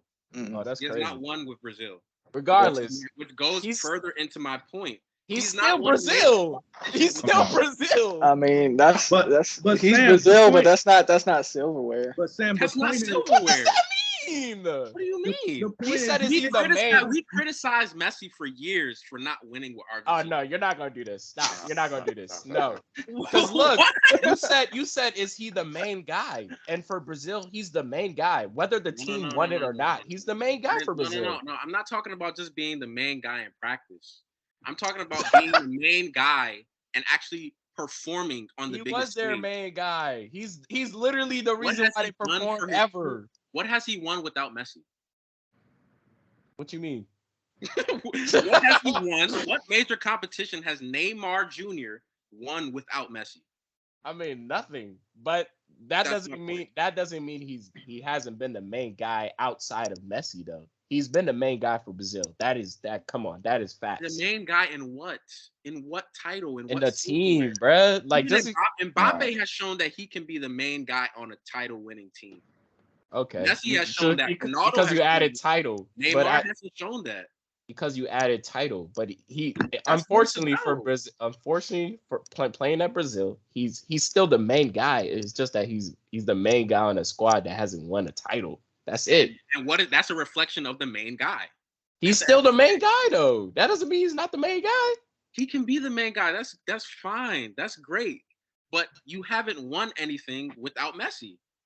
And Mbappe has won a World Cup where he scored a goal in the final. And you see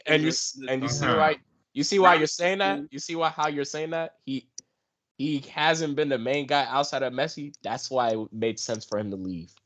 That's why and he never performed. And that's on him. That don't got nothing. And then Messi came back on his team. Yeah. And then he cried. Yeah, he cried for Messi to come back on the team. Yeah. But that's my point. He needed to do that regardless, though. If he wanted to win anything as in terms of a Ballon d'Or, he needed to do that. Like, you're not gonna tell me he should stay under Messi's shadow just so he could continue to get third place finishes. Like, yes, that might be more credible and stuff like that, but you can't just sit there and say, oh, he was never going to win the Ballon d'Or if he would have left Messi's reigns, if he would have went to PSG. Because the truth is, that actually got him closer to winning the Ballon d'Or than he ever was with Messi. Because the truth of the matter is, if he would have did something as simple as win the Champions League with PSG, he would easily win the Ballon d'Or. Easily. Never gonna happen. It was never gonna happen. But it could have. You can't say that, bro. You can't say that couldn't have happened. It was never gonna happen. I said that when he moved to PSG, I said he wasn't gonna win a Champions League with PSG. Sam, he didn't. I have a question. If he wins the Champions League this year, right? If Messi wasn't on the team, right? If Messi was on a team, he didn't win the World Cup. If And let's say Mbappe was on the team either. What? You see Because of what the I'm World saying, Cup. right? It's because of the World Cup. It's because of the World Cup. That's the only reason why I'm saying that. Because the World Cup really affects the people's thinking, bro. I'm trying to tell you. Like even Mbappe, like they're gonna say Mbappe, cool.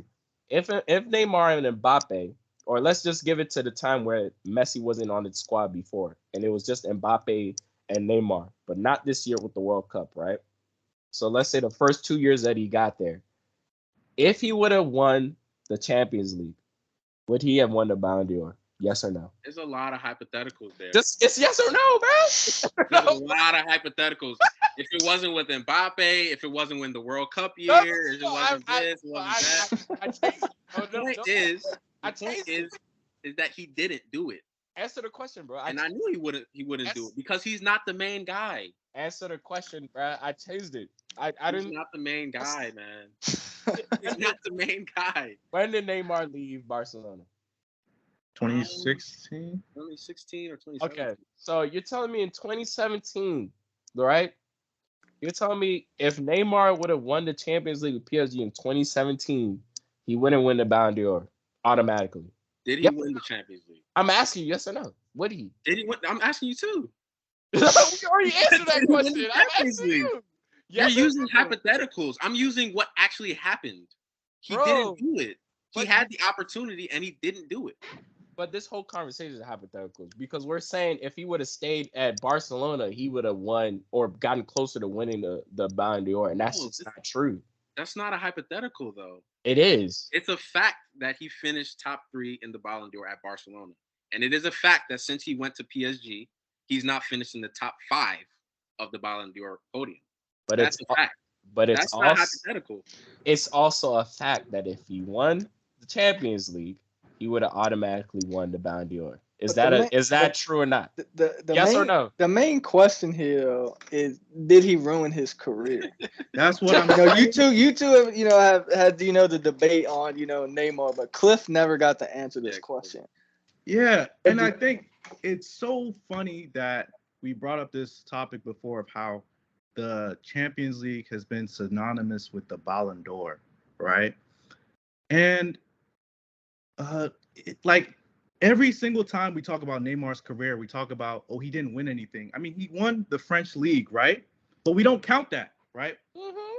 He won the La Liga with Barcelona. He won the Champions League with Barcelona. So he's done those two things.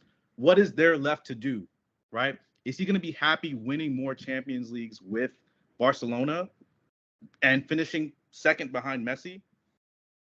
Is that going to make us have like a different view on his career if he stays and wins like 3 more Champions League?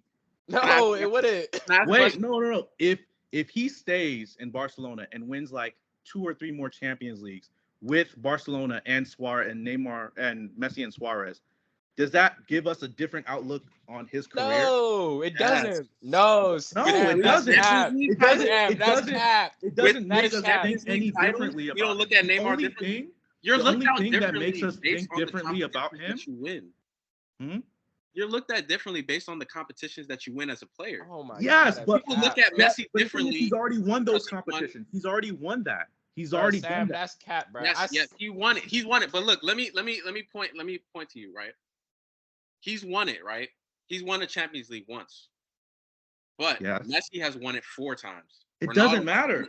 That's not what I'm talking about. It doesn't matter the fact that a player can win the Champions League, has more Champions League titles to his name. It doesn't matter in the context of us. In the context of his legacy, it doesn't matter. It would have mattered if he never won it. Yeah. It would have mattered if he never won it, but he's already won it, right? So now the next step in his career and what he's thinking in 2016 when he makes that move is, I've already done this with Messi. What next can I win? And the answer is the Ballon d'Or, right? He's never going to win. And because we've had it so synonymous with the UCL and the Ballon d'Or, he's not going to win the Ballon d'Or if he doesn't win the Champions League on his own. Mm-hmm. And we've already made that clear. So the smart thing to do, and he had the good process, the smart thing to do is to go to another team and win the Champions League so he can win the Ballon d'Or. Easy. And The only question is if he can do that or not, and he couldn't do that. But that's not saying that was the wrong choice. It was And what's a good process. It was a good choice to make. But just because he didn't get it done doesn't mean that it was the wrong choice to make.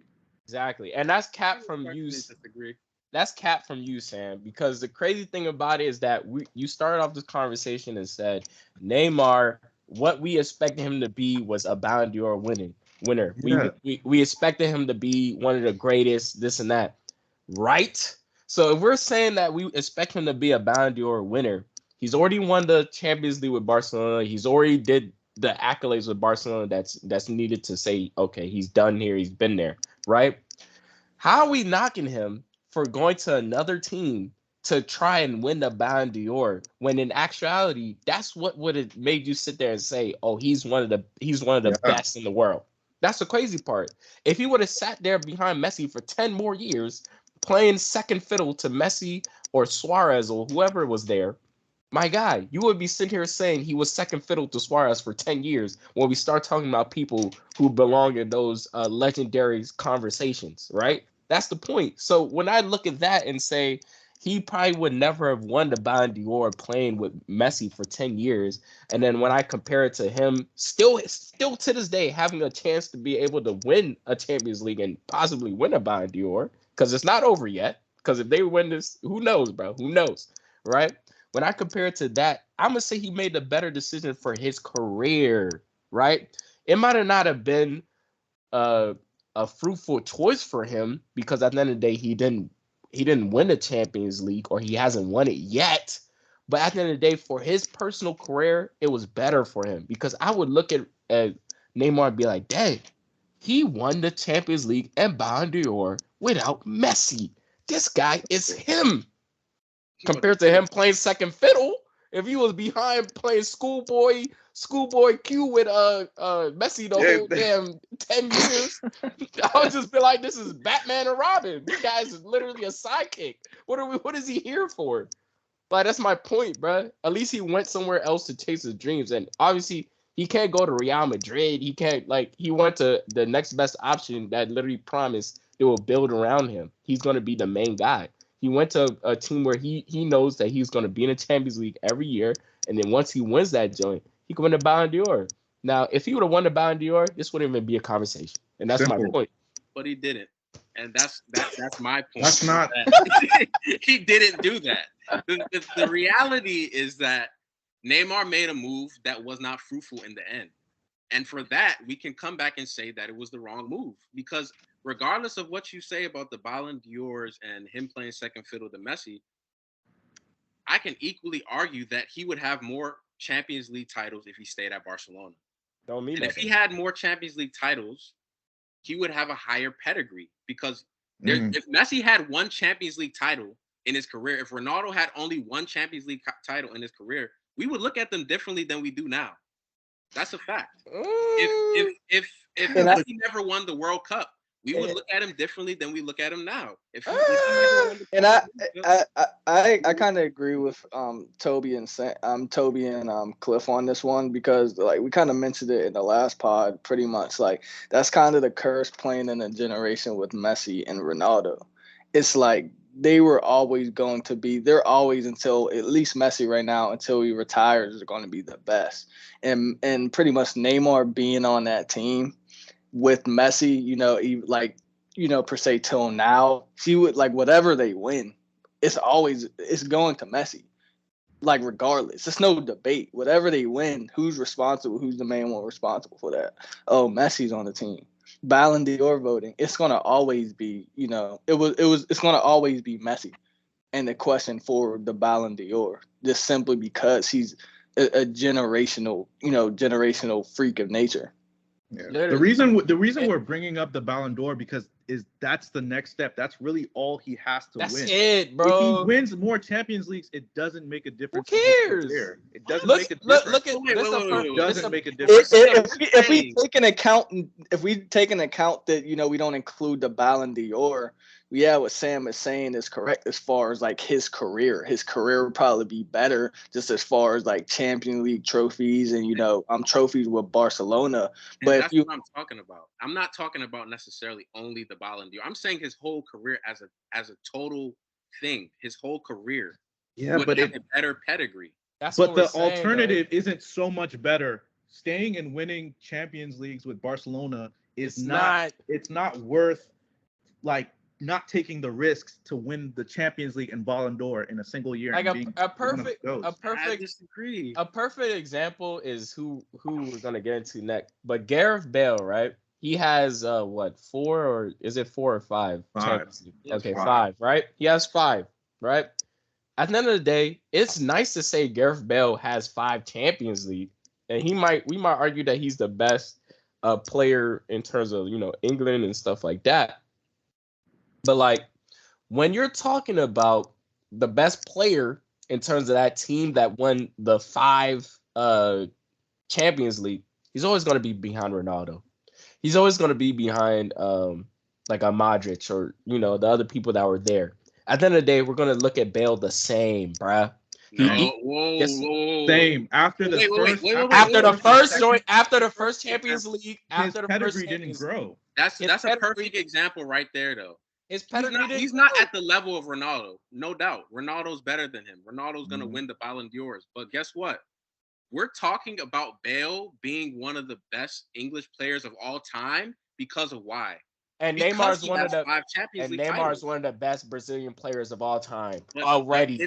If Bale stayed at Tottenham and won 0 in his career, we would not be talking about him as one of the best. Yes, that's my point. We already said it because he has 5 Champions League titles. He said after he won his first joint, it didn't increase his. Before that, it definitely increased his pedigree. But after he won his first joint, just winning them Champions League behind them, just winning those Champions Leagues behind the team of Sergio Ramos and Cristiano Ronaldo and Modric, it didn't do nothing really serious. It made it a little bit better, but I still. It didn't do anything when he scored the bicycle kick in the winner against Liverpool. It just that didn't contribute to Bale's legacy as scoring one of the best. I didn't say to contribute to his legacy. I simply said that it didn't increase his pedigree to the point where we're saying he's one of the best players of all time. That's my point. If Real Madrid didn't win any single Champions League after the first two in their 5 Champions Leagues win run, like, I'll still think of Bale as the same thing right now. Even after that, I still looked at Bale like, wow, same. Literally, if they did literally, Cliff, what he just said, if Real Madrid didn't win for the next 5 years or those 5 Ballon d'Ors, and he just won that one, right, and he stayed at Real Madrid for 5 years and was chilling, right, whatever, I wouldn't look at Gareth Bale any differently, bruh. I'll still look at Gareth Bale like what we're about to talk about right now, because Neymar is one of the best. We're saying that the amount of titles you win as a player does not increase. No, we're not. We're just saying. We're just telling you it doesn't. No, we're telling you it doesn't have the effect to the degree that you're referring to. You're making it seem like having a better career. You're making it seem like having 5 Champions Leagues is enough to replace having a Ballon d'Or or something. That's what we're telling you. I'm not looking at Gareth Bale any differently than what I already think he already is for playing for Real Madrid and winning 1 Champions League. For me, he already solidified his status as the best Welshman, whatever you want to call it. What I already look at him right now. And that goes the same for Neymar. I already look at Neymar as one of the best Brazilian players of all time. What would have made a difference for him is winning that Ballon d'Or, not winning 3 more champions. The perfect example for this is both of them could have made a difference for his career. That's what I'm saying. And the one that would have made the biggest difference, the one would have us elevate him to the next level, would be him winning the Ballon d'Or. The perfect example for this is Benzema. Benzema winning the Champions League and the Ballon d'Or by himself with no Ronaldo and no Bale. Well, literally, that's the next level. Every one of us ranked Benzema ahead of Neymar, and before him winning the Champions League, I don't know if we do like You know, Like- last year, 2 years ago, when nobody was saying Benzema is better than Neymar. That's the Exactly though. Exactly. But him winning the Champions League and the Ballon Outside d'Or of their shadow. without Cristiano Ronaldo made us put him in a different tier. That's it. That's And the Even next though he level. won like 4 Champions Leagues before that. That's the next level, bro. That's what we're telling you. All those That's the Champions next Leagues level. didn't matter. The one that he won by himself, that's Is really what did. matters. The Champions Leagues didn't matter. Dude, Before he won, nah, I can't. winning multiple Champions League is like it's putting like sprinkles on a player that's like if we're having a I don't agree with that. Wow. it's true. If So we're the talking, fact that Messi and Ronaldo, the fact that Ronaldo has 5 Champions Leagues, the fact that Messi has 4, it doesn't matter. If It's not Messi the had same won one, if context. Messi had won 1 Champions League, that's fine. Ronaldo It's had not- won it's one not the Champions same League, But we're context at all. talking about those players not the in a same different context at all. context. Those players are GOAT. That's not the same Those context. players are GOAT. It is the same No, context. it's not. You're even bro. bringing The more up Champions big Leagues to competitions you win differentiate. as a player, the higher it elevates your status in football. We're not That's a arguing. fact. We're not necessarily arguing that those Champions Leagues, more Champions Leagues, doesn't put a sprinkle on your career. We're not saying that. We're saying that the winning a Ballon d'Or as a solo and not being behind or being an intricate part of winning a Champions League and then winning a Ballon d'Or puts you at the next level, the complete next level. When you're talking about legends, when you're talking about superstars of the game, like literally simply saying, oh, Gareth Bale has 5 Champions Leagues and Wayne Rooney has 3. It doesn't necessarily sit there and be like, oh, who's this and this. When I look at Wayne Rooney and you look at what you're going to argue against Gareth Bale, you're going to sit there and say, dang, Wayne Rooney was the best player on that team. He literally took his Man U team to win a Champions League. We're not going to sit there. He took them to win. We're simply going to say he took them to win the Champions League as the best player on that team. When you look at Gareth Bale and we talk about him being the 2nd, 3rd, 4th best guy on the team necessarily, him even scoring an overhead kick gets downplayed because at the end of the day, he's literally playing in the shadow of other legends. That's my Rooney point. was the best player on Manchester United when they won the Champions League? Rooney is literally the best player on Manchester United, apart from Ronaldo. Apart from Ronaldo. He was behind Ronaldo. And when Ronaldo left, did Rooney not get the accolades that he deserved? But he didn't win the Champions League though. He was that guy still. He was that guy He though. was that guy, That's but he my didn't win the point. Champions League. He was That's the that point. guy. He didn't win the Champions League. I look at Rooney differently. I look at Rooney so differently when Ronaldo left than when he was there before. When Rooney and Ronaldo was there, I was looking at him like, okay, he's basically the Carlos Tevez to Ronaldo being there. Now he's carrying that team, bro. He was carrying that team when Ronaldo left. That's who Man U is. I'm not arguing that Rooney didn't have more space to shine. Oh my God. That's not the argument. The point is that going back to Neymar, his career did not live up to what people expected of it. What did people expect? To win the Ballon d'Or. People expected him to win more Champions Leagues, more league titles, a Ballon d'Or, a World Cup, and he hasn't done any of that. His career went in a down spiral. And you know what's crazy? The ones that are the most significant are the last 2 that you named. And you know what's crazy? He has to win that by himself. Otherwise, what is it? He wouldn't win the World Cup by himself. He has to win. I mean that he has to win it Without outside Messi. the shadow of Messi. He does. If he won the World Cup, He doesn't play on then the same team as if he Messi. won the World Cup by himself, it would elevate him to the next level. If he won the Ballon d'Or by himself, it would elevate him to the next level. If he won the Champions League by himself, it would elevate him to the best, or at least being that guy on the team. And that's our point. That's what didn't do it, and that's my point. He We're put going himself back in and the forth. best We're going back and position forth. We're to going back and do forth. it. That's what We're we're going trying back and forth. He put himself in the best position to do it, bro. That's But all he I'm didn't. saying. He did. I feel, and I also feel like the Ballon d'Or, like the tax that brings is I feel like that can be a whole nother topic on it in itself, the Ballon d'Or tax. But let's segue into our last topic for the day, and this was, kind of surprising news. And this is Gareth Bale, his retirement announcement. So the question is about Gareth Bale's legacy in football. Is he the greatest British footballer of all time after the career he has had? And I'm going to let Toby start with this question. Man, it's a toss up between him and Rooney, honestly. When you look at both their accolades, you look at, being able to play in a foreign country.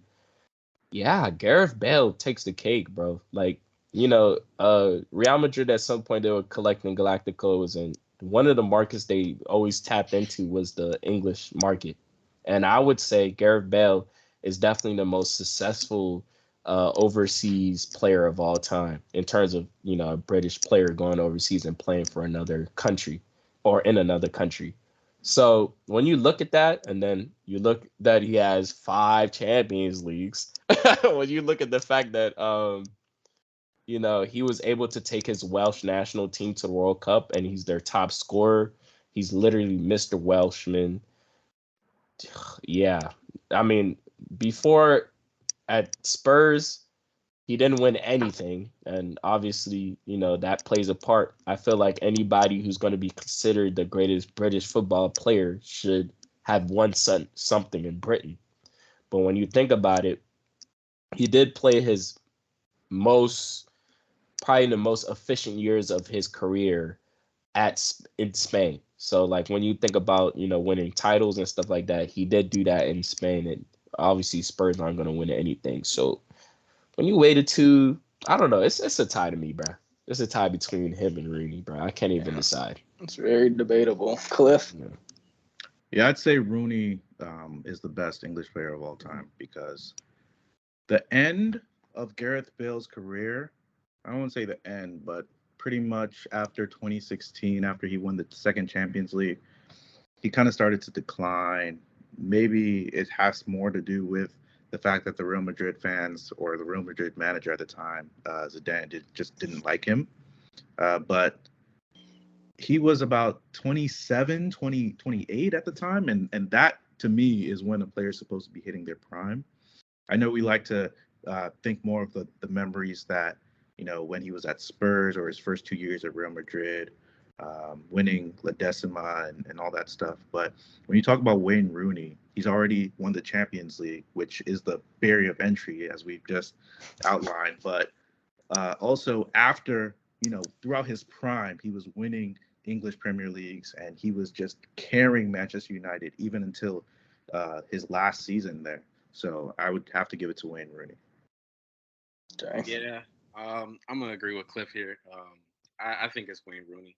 I just think Wayne Rooney had more years at the top level of football than Gareth Bale did. We saw Gareth Bale at his highest peak in Tottenham, and that was for one season. And then he went to Real Madrid. He made that big move, and the first season they won the La Decima. He played well, but after that, like second season, we didn't really see the same Gareth Bale that we saw at Tottenham. We can argue for whatever reason that was. The club didn't like him, the fans were against him, and he didn't gel with the squad, not learning Spanish. But we didn't see Gareth Bale at the highest level for that long. That's what I would say. And I think Rooney played at a higher level for longer. And yeah, I would give it to Rooney. I just think Rooney was a better player. And I'm a add in another factor to that, especially when you bring up the word legacy. When you look at pretty much how Gareth Bale has fared just as far as in front of the fans with Real Madrid, and just pretty much see like the tumultuous relationship they had, and look at Wayne Rooney's career and pretty much see like Wayne Rooney is a legend of Manchester United, stamped, period, point blank. When you start looking at as far as Gareth Bale, for sure will be a legend, no doubt, with Real Madrid, especially what his contributions to the team, and especially with the Champions League. But as far as like the fans, that's really like an important thing, especially when you talk about legacy. Will the fans of Real Madrid even consider this guy, a legend for the team. Real fans will. Yeah, for sure, real fans, but a majority of plastic fans like that, are they going to really consider Gareth Bale, a legend? With as far as Wayne Rooney, like he is like stamped with Manchester United as a legend, especially after, like Toby, as you mentioned, after Ronaldo left, he's like carried like Real. He carried Manchester United after that, Yeah, and even like when he left, Manchester United, he was still performing. He came to DC United and was still performing, putting on a show, So, and his career was longer as well. So, I'm gonna have to agree with Sam and Cliff and go with Rooney on this one. Yeah, I mean, I ultimately think it's Rooney as well. I kind of see the being able to go overseas and play in a foreign country is I see that as a plus for a lot of, because like I said, there was a period of time where like Real Madrid was collecting Galacticos specifically in England. So Beckham went over there. He didn't really shine like he was supposed to, you know. When you look at stuff like that and you look at, okay, Rooney's kind of been playing at the same club basically his whole life, apart from Everton and stuff like that. Like he really was comfortable in Man U. And even though like Bale was comfortable at Tottenham, he wasn't necessarily winning anything, but he was that guy at Tottenham. When you think about the fact that he took that leap, yeah, I kind of factor that in. But overall, I do think Rooney was the better player for sure. He just did more on the field, if I'm being honest with you. Even though Bale was incredible at his peak, but Rooney was, literally Rooney. Like, so I don't know. Y'all think Bale had a higher peak when he was at Tottenham than Rooney ever hit? It depends what at their best level. It depends what the criteria is, bro. Like, are we? Because if we're gonna factor in team achievements, it's like Man U is always better than Spurs. But if we're talking about individual play, yeah, I've seen Bale score some ridiculously, like, I'm talking about he scored goals where we'd be like, this guy literally carried the team on his, like, he's the only reason why they're winning. But we can also kind of relate it as far as kind of to now, as far as Harry Kane. Like he's on top. He's on Tottenham right now. He's kind of doing pretty much the same things the Bell was doing, and he hasn't won shit. Yeah, he did what Harry Kane was doing, but it was Harry Kane. So it's kind of if Bell would have stayed, who's to say he wouldn't just be where Harry Kane is right now, like not winning anything. Yeah, I agree. I ultimately agree. I don't know. That team was a little bit different back then. But I mean, yeah, I don't think they would have won anything of significance at all. I don't think they would have won anything at all in the first place because of how the club is set up. But if we're speaking hypotheticals, if we're just talking about individuals, if you would put prime Gareth Bale on any team of any winning team during that era, yeah, he probably was the best player, at least one of those years, the best player in the English Premier League. So, I mean, it's for sure debatable. I don't think if he stayed, I don't think we'd be having a conversation right now about his legacy and if he is the greatest British football player. No, we would. I think we would. Think I so? actually think we would. Yeah, because when Harry Kane is done, we're gonna talk about him being one of the best English players of all time for sure. Like, even if he doesn't win anything, Harry Kane is clearly the best English striker that England will probably ever have. Let's be honest. Ooh. But do we contribute? Do we contribute? He's gonna break Alan Shearer's record. So what do we? I said when he's done. But do we contribute silverware to that though? Because what has Harry Kane won? That's true, but like I'm saying Audi Cup or something. That's true, but I'm saying that's true. But the criteria is is he the greatest British footballer of all time? We will still be talking about Harry Kane to that. At least he's gonna be in the conversation when it's all said and done. Like just because he didn't win trophies and he's never gonna win one at Spurs, but just because of that doesn't mean he's not individually one of the best British strikers of all time. Better yet, best British footballers of all time when it's all said and done. Yeah, I think when it comes to that situation, you're in top territory because if you don't win anything, and this is why Bill had to move, if you don't win anything, you're not getting talked about in that conversation because you're not only talking about strikers, you're talking about some of the best midfielders like Lampard and Scholes, and you're not coming. Gerard Nope. should have And Gerard Gerard, yeah, should have said that brother first. Yeah, Gerard, Lampard, and Scholes. Like you're not coming close to those kind of players if you don't win anything, and that's why. and that's sorry, Cliff. No. And that's what I mean. Like like there's still a whole laundry list of other great English players that are the best and have won silverware. Yeah. Which is a big thing. Like we still, Harry Kane is a great striker, but if this brother don't win anything, like he's not. Yeah. so what we can say is he's a Tottenham legend. But as far as the greatest English footballer, he's gonna be pretty far down that list. I mean, people, and it's gonna be kind of similar effect to how we talk about Alan Shearer. And Alan Shearer, I get it, I get that, but I think like because of how like the world is now and how the media is now and how we look at like we have so much more access to individual players now. So like even though we want to say we're not going to talk about him as much as we still are, bruh. Because let's be honest, we have conversations about if Harry Kane is the best striker in the world for the last 3-4 years. And it didn't matter if he didn't win anything at Spurs, which is what I'm saying. Back then, it might have been more harder to get into the conversation of being the best because we didn't get to see you every week in, every week out. You get me? Like more focus on you wasn't that serious. But now we get to see everything. And when we're looking at Harry Kane and what he does, when he's done, he's gonna have broken the record for Alan Shearer, which means he's gonna be the top English scoring player of all time, at least in the Prem, right?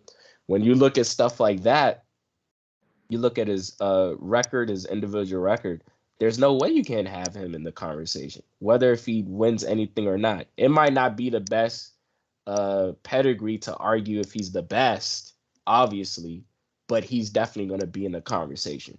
That's all I'm saying. He'll be in the conversation. Like that's one of the greatest British players. Yeah, as far as of all time. Gerard never won the English Premier League, bro. Yeah. And I'm just saying, as far as that goes, he'd still be in the conversation with great British players. But as far as of all time, I think Rooney is still going to clear. Yeah. Rooney's clear. I mean, Kane will definitely still be in the conversation. He'll just be lower down on the list. Exactly. When you compare him to like other players. And that's all I'm saying. Yeah. He's going to be in the conversation. And I think that is going to wrap it up for today's podcast. I want to thank all of our viewers and the crew for their input on all the topics we had today. Please drop us a follow on TikTok and Instagram under the name The Offside Zone. We will have new topics to discuss each week in the soccer world. In the comments, let us know what you think about Bale's most memorable moment in his career was. Everyone, please stay blessed, and we'll see you in the next video.